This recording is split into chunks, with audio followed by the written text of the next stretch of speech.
Tom left everything to her? David shouted, his face twisted with disgust. What did you do, Mom? And just like that, my own children turned on me, accusing me of stealing from the very man I gave my life to. While I sat there, stunned, she reached over and stroked my arm like I was a child. He wanted me to have it, Marion whispered, eyes wet, voice syrupy sweet. Then she walked out with my house, my jewelry, my future. But what Marion didn't know, what no one knew, was that Tom left me something else, something I kept hidden until the day I revealed the real will in court. And when I did, let's just say the woman who took everything lost even more. My name is Evelyn Whitaker, and I'm 75 years old. Each morning I tend to my empty house, the one Tom and I spent 47 years filling with memories and finally paying off 3 summers ago.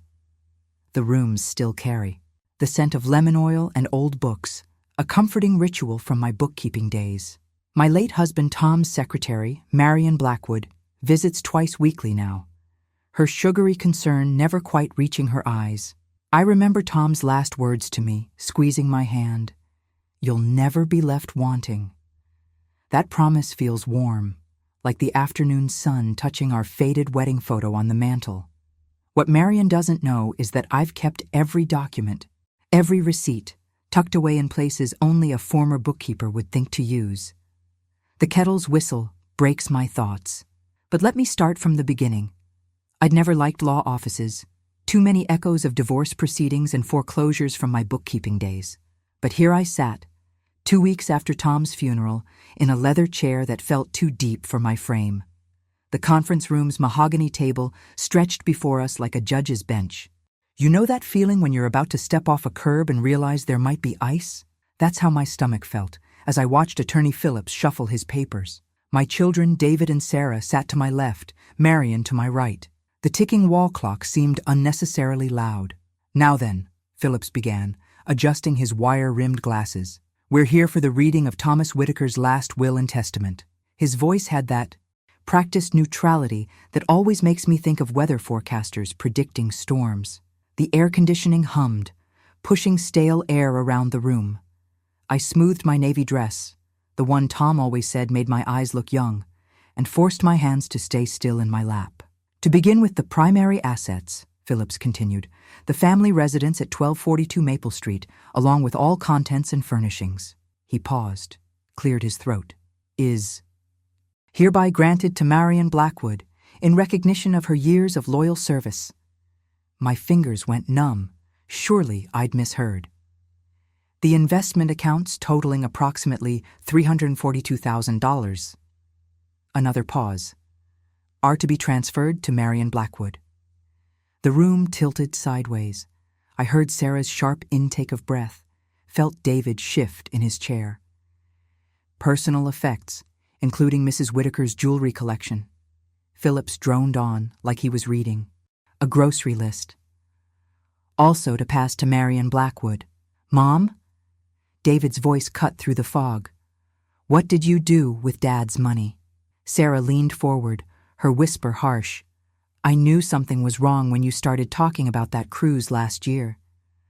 I started, but Marion's perfectly manicured hand touched my arm. Her face wore concern like a Halloween mask. He wanted me to have it, she said softly, her words needle-sharp. Tom knew I'd take care of everything. Phillips kept reading, detailing how I'd receive a modest monthly pension, barely enough for a small apartment. My stomach clenched so tight I could barely breathe. The morning's toast turned to lead in my gut. I'd spent decades balancing other people's books, tracking every penny, building our life brick by careful brick. Now my own numbers didn't add up. Tom's promise echoed in my head, suddenly hollow. You'll never be left wanting. The meeting ended with Phillips sliding papers across the table. I signed where indicated, my signature wavering like my faith in everything I thought I knew. The documents might as well have been blank for all I comprehended them. Outside, the May sunshine felt obscene.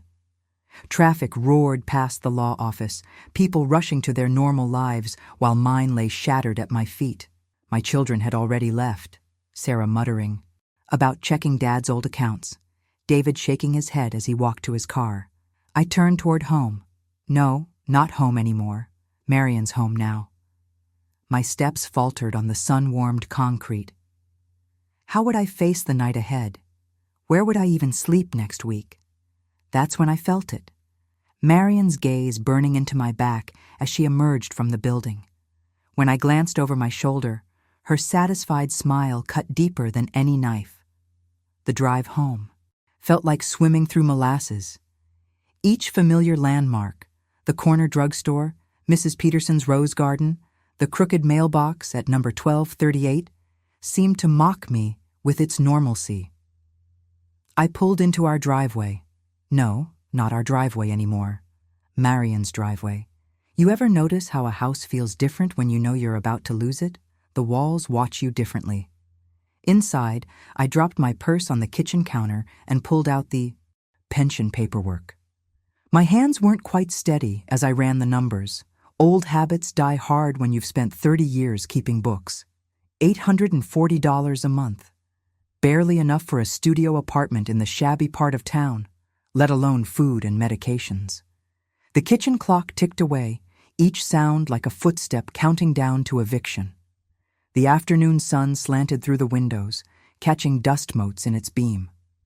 Tom's coffee mug still sat by the sink where I couldn't bring myself to move it 3 weeks after the funeral. "You'll never be left wanting," he'd said. The memory of his voice made my throat tight. I wandered into his study, needing something. Comfort, maybe. Or answers. The leather chair still held the impression of him, and his reading glasses lay folded on the desk blotter exactly where he'd left them. That familiar scent of leather, paper, and the pipe tobacco he'd given up years ago wrapped around me like an old sweater. But when I opened the desk's main drawer, all I found were dust bunnies and scattered staples. The drawer where he'd kept our important papers was empty. Marion had cleaned that out weeks ago, claiming she needed to organize the estate papers. My fingers curled into fists. No, I wouldn't cry. Instead, I grabbed the dust cloth from the hallway closet and began wiping down the desk surface. The mindless task helped steady my hands. Tom had always teased me about stress cleaning. "Evelyn's on the warpath with her dusting again," he'd say, eyes twinkling. The bottom right drawer had always stuck. You had to lift it slightly while pulling. It protested with its usual screech, and I almost smiled at the familiar sound. That's when I saw it, a yellowed envelope wedged at the very back against the drawers. Wooden end panel. If I hadn't been cleaning so thoroughly, I might have missed it entirely. My heart stuttered as I recognized Tom's distinctive handwriting. Careful capital letters slanting just so, the way he'd addressed every birthday card, every anniversary note. The paper felt fragile between my fingers, like autumn leaves ready to crumble. When I lifted it out, a ghost of Tom's pipe tobacco drifted up. He'd quit smoking 10 years ago, which meant this envelope had been waiting here for at least that long. The desk blotter beneath my elbows felt cool and smooth as I held the envelope, listening to the steady tick-tick-tick of the clock on the mantel. Could this change anything? Or would it just be another blow, like the will reading had been? My fingers trembled as I turned the envelope over. The flap wasn't sealed, just tucked in. Outside, shadows lengthened across the lawn. I reached over and switched on Tom's desk lamp, the one with the green glass shade that cast such a warm glow. The leather chair creaked as I settled back, holding that envelope like it might either save me or cut me to pieces. Time to know, one way or another. I slipped my finger under the flap and eased out a single sheet of paper, folded in thirds. Tom's handwriting covered the page in neat rows, but I made myself stop before reading. Take a breath, steady my hands. Whatever this letter held, absolution or condemnation, I needed to face it with a clear head. The clock struck 6, each chime resonating through the quiet house. I unfolded the paper fully, smoothing it against the blotter. The paper trembled in my hands as I began to read. My dearest Evelyn, if you're reading this, something's gone wrong with my plans. You know me. I've always tried to think 3 steps ahead, especially when it comes to protecting you. That's why I'm writing this letter now, while my mind is clear and my purpose certain. I've drafted a second will. The first one, well, let's call it a placeholder. But this new version corrects any mistakes and puts things right. You'll never be left wanting, just as I promised. Everything we built together stays exactly where it belongs, with you. Marion's been pushing for changes lately. She's got a way of making suggestions sound like necessities. But 47 years of marriage means something. It means everything. Keep your chin up, sweetheart. You're stronger than anyone knows. All my love, Tom. Below his signature, he'd added a postscript. Check with Howard at the firm. He'll know where to look. I traced Tom's signature with my fingertip, the way I used to trace his handwriting on birthday cards. Each loop and curve was unmistakably his, not the shaky scrawl from his final days, but the confident strokes from when his mind and hands were still strong. You'd think finding this letter would have filled me with relief. Instead, my stomach clenched tighter. I shuffled through the envelope again, hoping for something more, a copy of this supposed second will maybe, or at least a draft, but there was nothing else, just Tom's words and a promise I couldn't prove. The next morning, Marion's lawyer didn't waste any time. His letter arrived by courier, heavy cream-colored paper with an embossed letterhead that probably cost more than my weekly grocery budget. The words were precise, clinical, and sharp enough to draw blood. Our client categorically rejects any spurious claims regarding alternate testamentary instruments. Mrs. Whitaker's apparent confusion regarding her late husband's clear wishes, while understandable given her advanced age and emotional state, cannot be allowed to delay the proper execution of the valid will. The shame burned in my cheeks as I read on. They painted me as a doddering old woman, too senile to remember what day it was, let alone understand legal matters. The phone started ringing, probably more sympathetic friends wanting to know if I'd sorted things out yet. I let it go to voicemail. What could I say? That I had nothing but a letter and a broken promise. Standing at my kitchen sink that evening, I watched the neighbor's cat stalk through my flower beds I might not be able to tend much longer. The refrigerator hummed behind me, a sound so familiar I usually didn't even notice it. Now it seemed to mock me with its steady drone, counting down the days until everything would be gone. I pulled out my old ledger, the one where I'd kept track of every penny we'd saved over the years. Each entry represented some small sacrifice: brown bag lunches, mended clothes, holidays spent at home. We'd built our life carefully, brick by brick. And now, the antique corner cabinet might fetch a decent price. My mother's silver, too, though the thought of selling it made my chest ache. I started a list, trying to keep my handwriting steady even as my vision blurred. Later that night, I took Tom's letter and slipped it into a plastic sleeve, the kind I used to use for protecting important documents at the accounting firm. The irony wasn't lost on me. All those years of keeping precise records, making copies of everything, filing things just so, and here I sat, with nothing but words on paper that would never stand up in court. A promise has to be provable, I whispered to the empty room. It was something I used to tell my junior bookkeepers when training them. Always. Document everything. Always keep backup copies. Always. I pressed my palm against the plastic sleeve, feeling the letter beneath it like a dried flower, fragile, precious, and ultimately useless as evidence. The next week crawled by like molasses in January. You know how silence can be louder than words?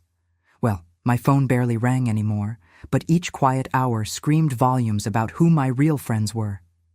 The few calls I did get, I let them go. Straight to voicemail. Couldn't bear to hear another sympathetic, "Oh my," or "These things happen, dear." Every morning, I'd shuffle to the mailbox, dreading what I'd find. Bills, notices, reminders. I stacked them next to Tom's letter on the kitchen table, watching the pile grow like some twisted paper garden. The power company wanted their piece. The property tax office sent their yearly assessment. Even the water bill seemed to mock me with its bright red past due stamp. I pulled out my reading glasses and started running numbers.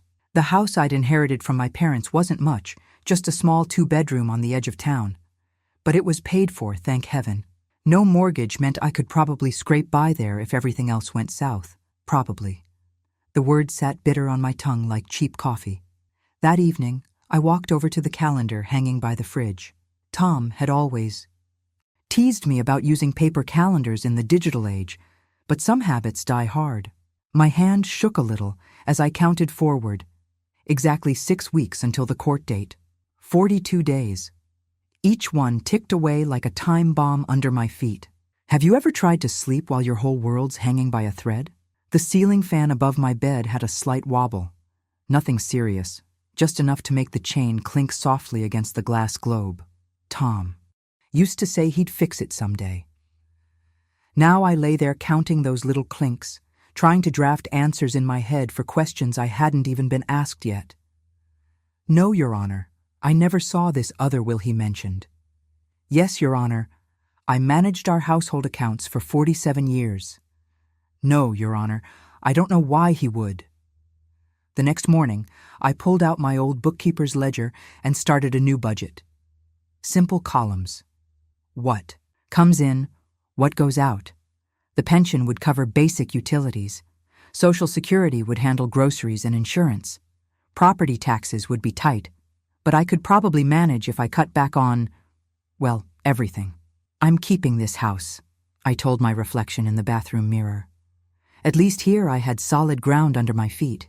Here I could weather whatever storm was coming. You want to know something funny? Even with everything falling apart, I still couldn't help straightening things. Organizing gave me something to control when everything else felt like chaos. I adjusted Tom's photograph on the bedside table, wiping a smudge from the glass with my sleeve. I'm going to try, I told his smiling face. I don't know how yet, but I'm going to try. The afternoon light was fading when the doorbell rang. Not the quick, impatient buzz I'd come to expect from delivery people or salesmen. This was slow, deliberate. 2 clear chimes with a pause between them.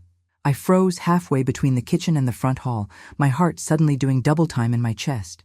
For a moment, I couldn't seem to remember how to breathe. I pulled the door open, my fingers tight on the handle, and there stood Gerald Mason, Tom's business partner for 30 years before they both retired.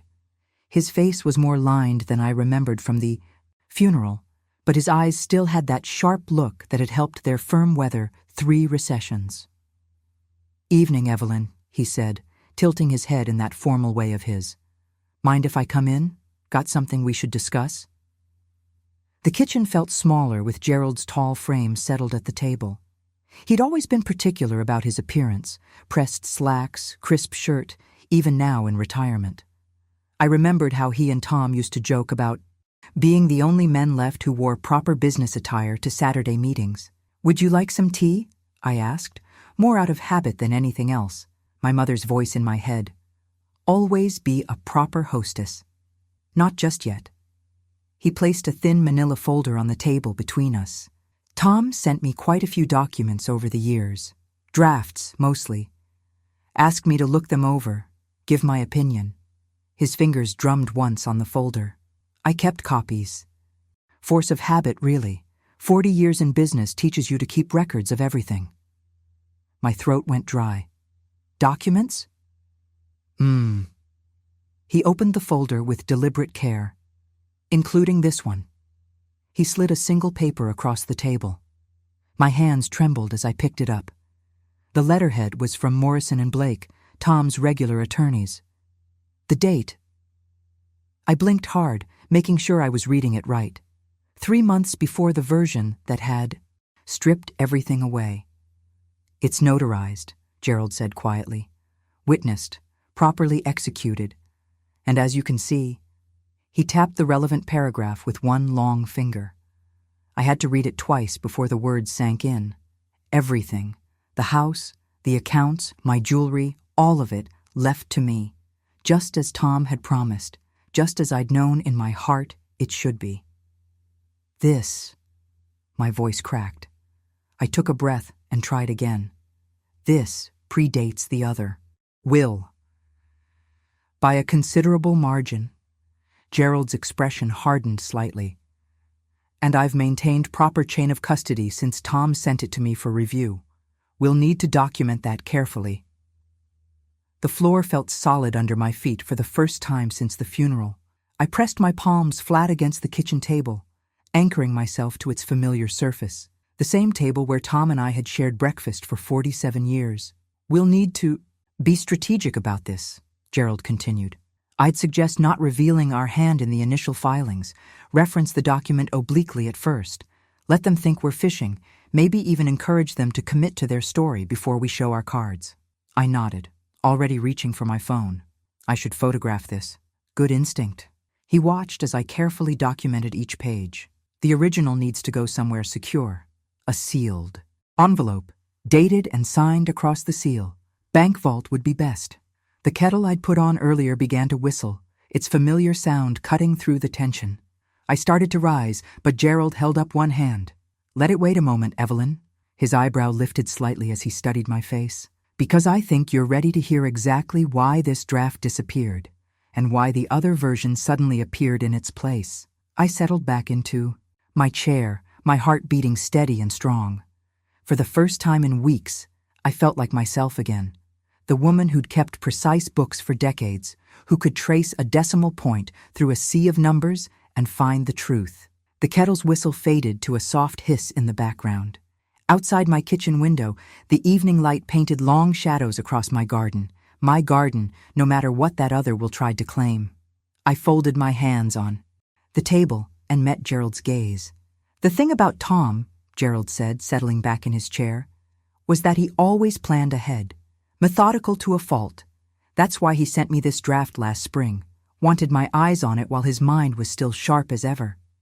The mention of Tom's clarity hit me like a physical touch.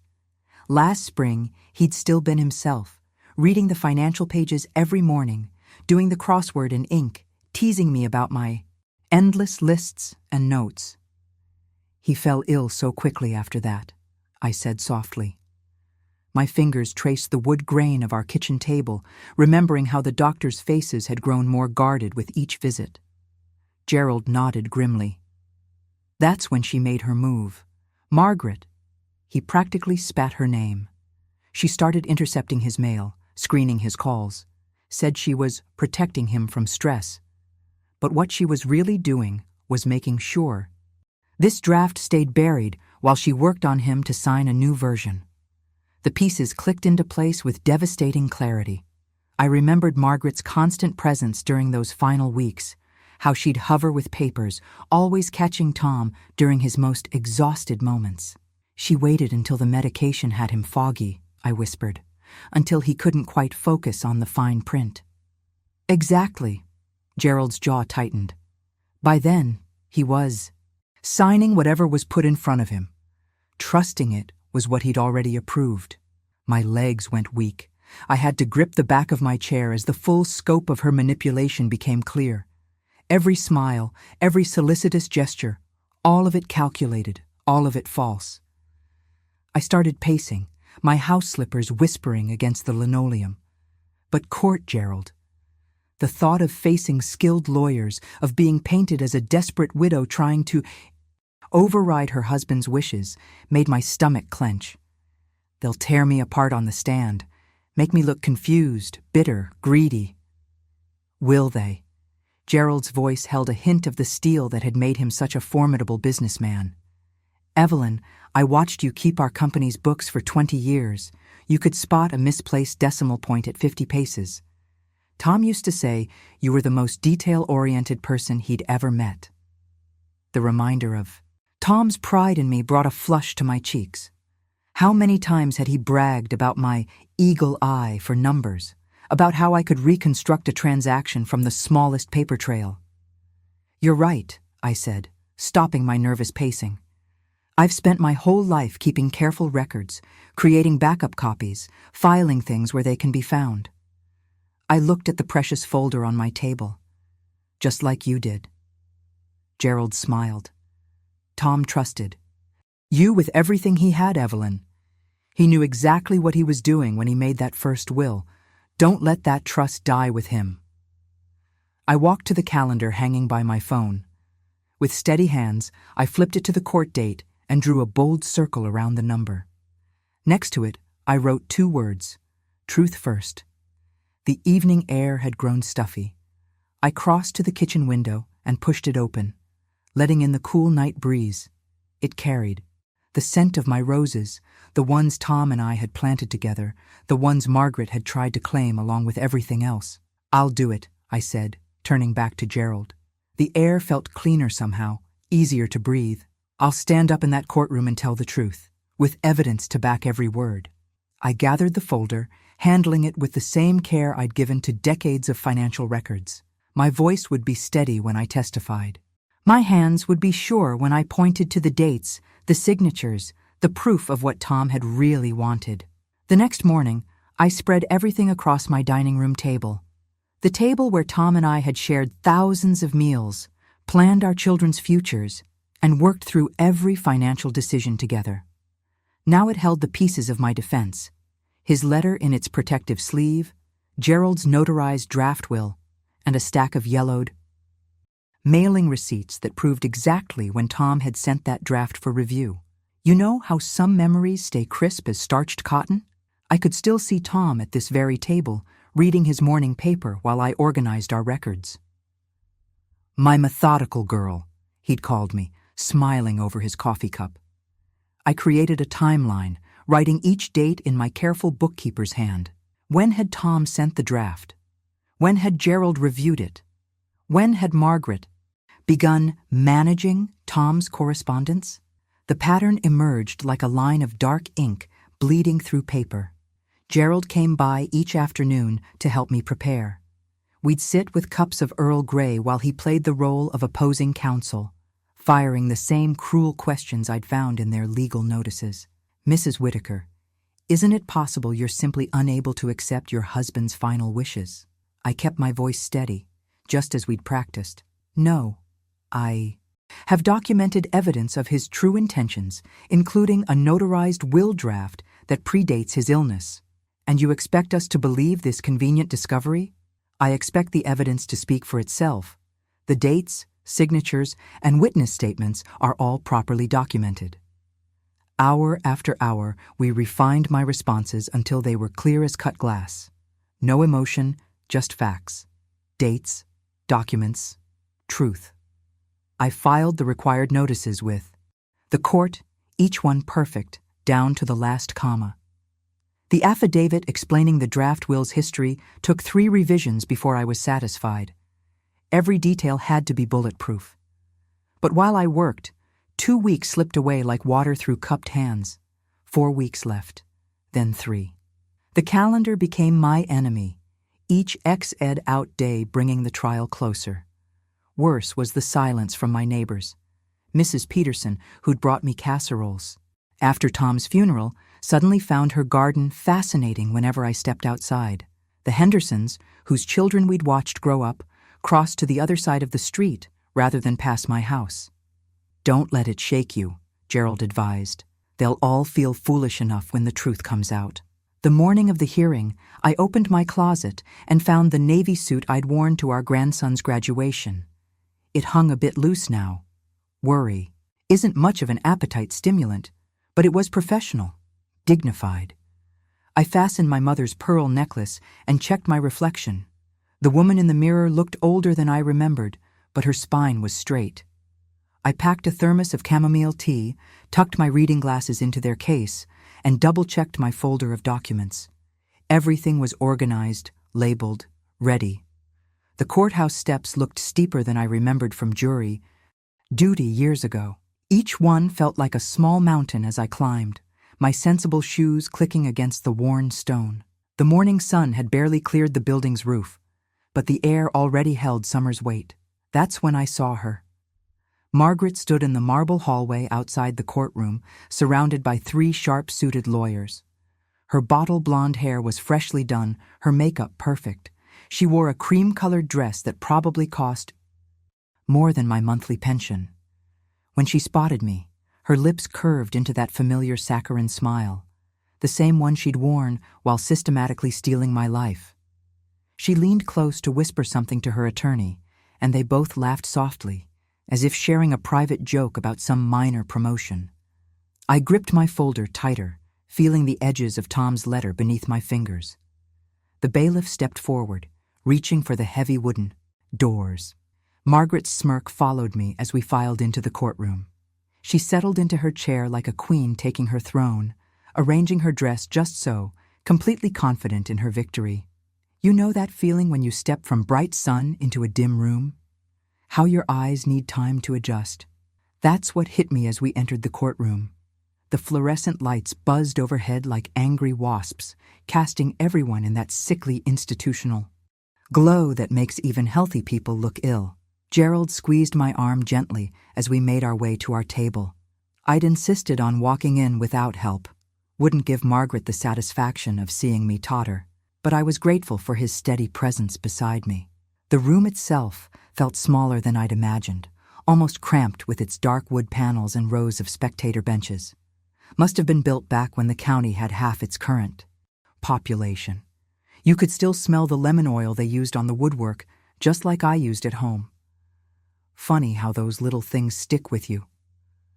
Margaret's lawyer stood up first, Mr. Davidson, a man whose suit probably cost more than my car.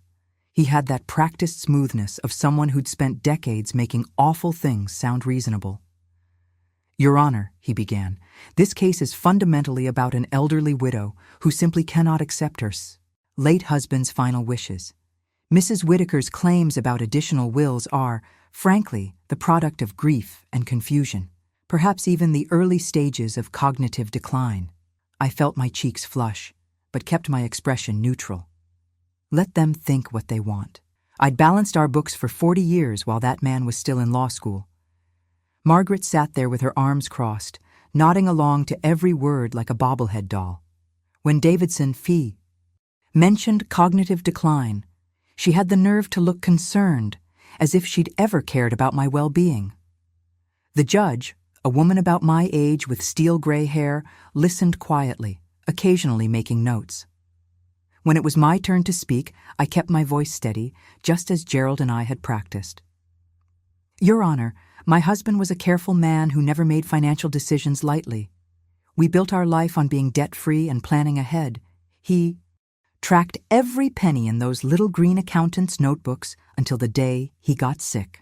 I pulled out our old household ledger, 30 years of entries in Tom's precise handwriting. This shows his consistent pattern of financial management.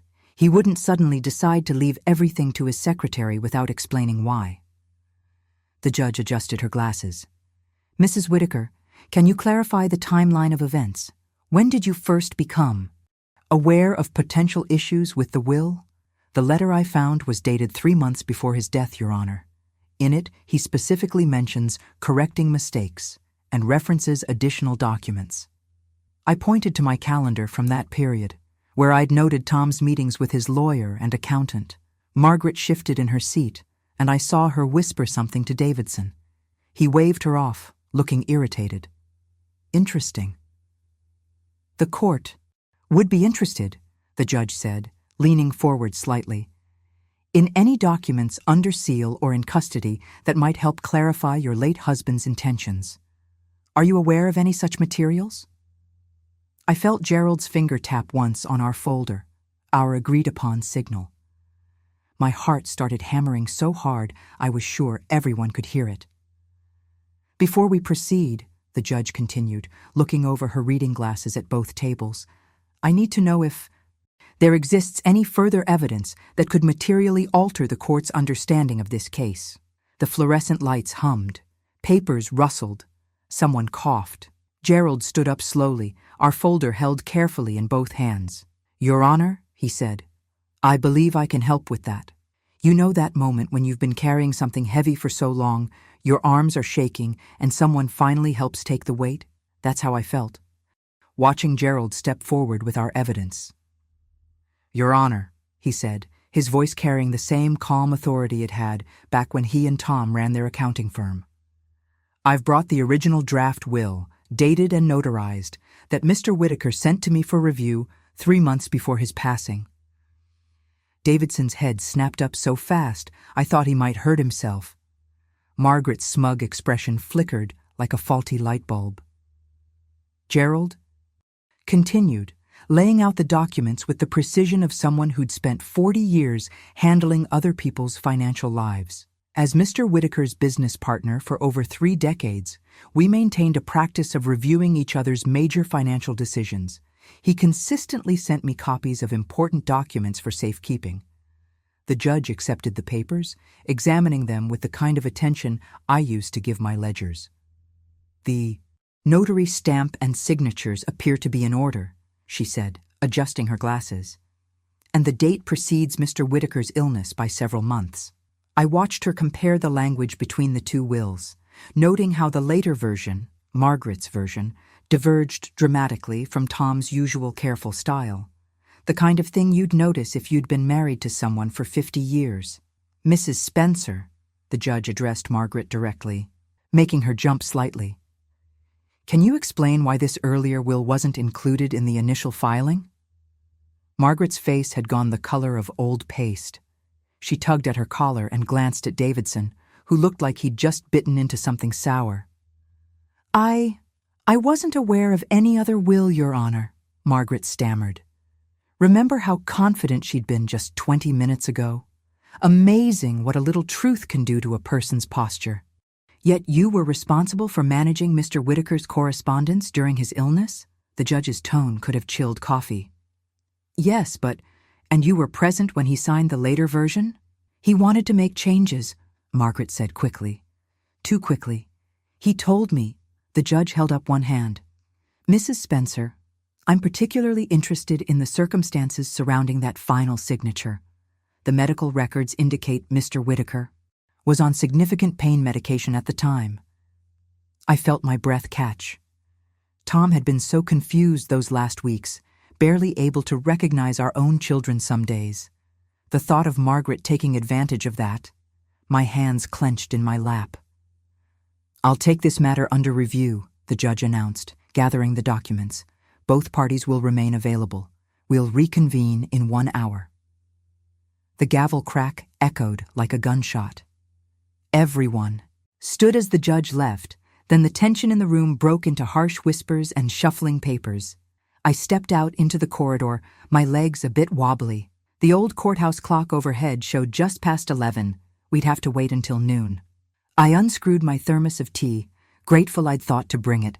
The familiar smell helped steady my nerves. Through the tall windows, I could see the town square where Tom and I used to walk on Sunday afternoons. Had Margaret watched us even then, planning how to take it all?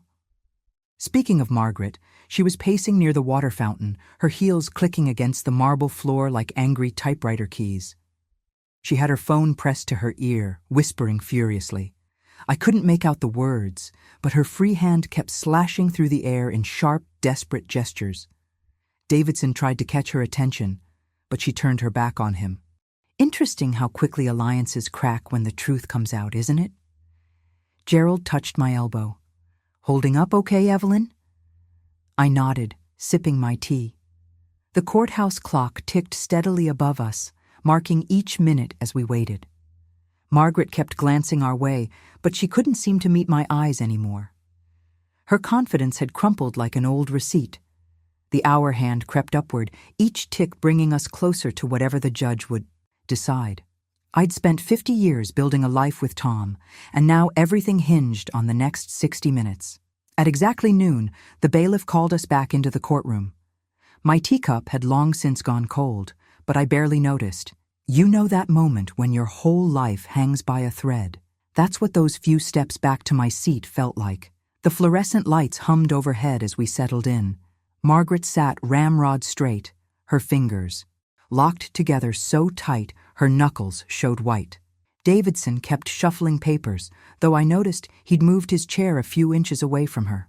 Funny how rats know when to abandon ship, isn't it? Judge Harrison entered, and we all rose. As she took her seat, I caught a glimpse of both wills laid out on her bench. My heart hammered against my ribs like it was trying to escape. After reviewing the evidence presented, the judge began, her voice carrying that particular weight that comes with years of separating truth from lies. I find several points that require attention. She lifted the letter Tom had written. First, we have contemporaneous documentation from Mr. Whitaker expressing his clear intent to correct what he termed any mistakes in his estate planning. This letter, which Mrs. Whitaker discovered in his desk, provides crucial context for what followed. I remembered, finding that envelope, how my hands had trembled. Now it felt like a lifeline thrown across time. Second, she continued, we have the notarized draft will, properly witnessed and dated several months before Mr. Whitaker's illness. This document shows a consistent pattern with his previous financial decisions, as corroborated by Mr. Gerald Matthews, his business partner of 32 years. Gerald nodded slightly beside me. The judge turned her attention to Margaret, who seemed to shrink under her gaze. In contrast, Mrs. Spencer's account of events contains several troubling inconsistencies. The timeline she provided regarding Mr. Whitaker's supposed changes of heart doesn't align with his medical records or witness statements. More concerning is the fact that the later will was executed while Mr. Whitaker was under heavy medication, with Mrs. Spencer serving as both beneficiary and primary witness. The judge removed her glasses, and the room grew so quiet I could hear the old radiator clicking in the corner. Given these findings, I cannot in good conscience uphold the validity of the later will. There are too many irregularities, too many questions about Mr. Whitaker's capacity at the time of signing, and too much evidence suggesting manipulation of a vulnerable person. My breath caught in my throat. Was she saying what I thought she was saying? Therefore, Judge Harrison continued, replacing her glasses with deliberate care, I am declaring the later will invalid.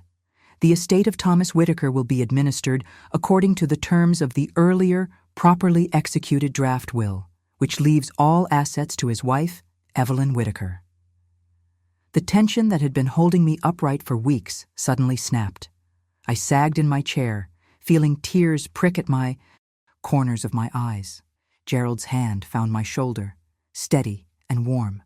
Mrs. Spencer, the judge added, her tone sharp as winter frost, I am directing the district attorney's office to review this matter for possible criminal charges regarding the execution of fraudulent documents. You would be well advised to retain separate counsel for that proceeding. Margaret's face had gone from pale to gray. She stared down at her hands as if they belonged to someone else. The clerk will record this ruling, Judge Harrison concluded. We will reconvene tomorrow morning at 9 to handle the administrative details of the estate transfer. Court is adjourned. The gavel cracked once, and the room erupted in whispers. I sat there, barely breathing, as reality settled around me like falling snow. Our home was mine again. The accounts, the jewelry Tom had given me on our anniversaries, everything he'd meant me to have, it was all coming back. As we filed out of the courtroom, I heard the first stirrings of excitement from the hallway. A small cluster of reporters had gathered near the courthouse steps, their phones and notepads already out. One of them called out, "Mrs. Whitaker," as I emerged, but Gerald smoothly guided me toward the side exit. Behind us, I heard Margaret's heels clicking rapidly in the opposite direction, followed by the quick shuttering of cameras. The story was already breaking, and from the sound of those shutters, her career wasn't the only thing developing. The morning paper landed on my doorstep with a soft thump, and there it was in bold print. Widow prevails, secretary's will scheme exposed. I didn't need to read the details. I'd lived them. But seeing it there in black and white, watching Tom's secretary's carefully constructed facade crumble in the court of public opinion, felt like sunshine breaking through storm clouds. You know how news travels in business circles? Like wildfire through dry brush. By 9 that morning, my phone was buzzing with texts from Gerald. Margaret's firm had placed her on administrative leave pending review, corporate speak for pack your things. The whispers had started. If she'd manipulated one will, what else had she done? 20 years of carefully cultivated connections were unraveling faster than a cheap sweater. Her LinkedIn's already gone dark, Gerald mentioned when we met at the courthouse. 3 board positions resigned this morning. In our business, trust is everything, and she's got none left. I thought about all those years she'd spent hovering at Tom's elbow, building her reputation on his good name. Now that same name had become her undoing.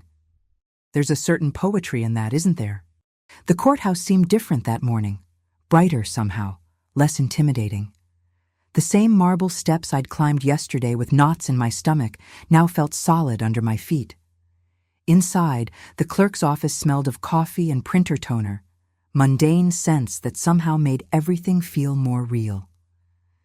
"Mrs. Whitaker," the clerk called, shuffling through a stack of documents. "I have your certified copies here and—" She paused, lifting a larger envelope. "Your deed." My hands didn't shake this time as I signed the receipt. Each paper had weight, substance.